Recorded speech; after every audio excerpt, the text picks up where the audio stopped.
Welcome to our today's tutorial that will guide you step by step on how to hide or disable the story feature on Telegram in 2023. Telegram, a popular messaging platform, has introduced this feature to allow users to share current moments with their contacts. However, you might want to maintain your privacy or simply control what your friends can see on your profile. In this guide, we will provide you with simple steps on how to customize settings and manage your stories on Telegram according to your preferences. The first thing you need to do is open the Telegram application on your phone. When you open the app, you'll see that stories are located at the top of the screen. To hide someone's story, follow these steps. Click and hold on the story you want to hide.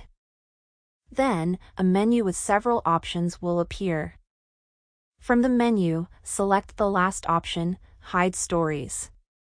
Now you can see that you've hidden the story you wanted.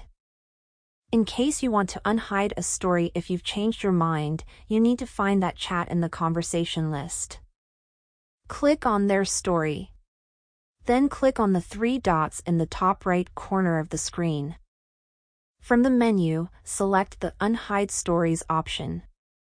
And that's it for this quick tutorial on how to hide Telegram stories. If you have any additional questions, leave them in the comments below. Thank you for watching, and see you soon.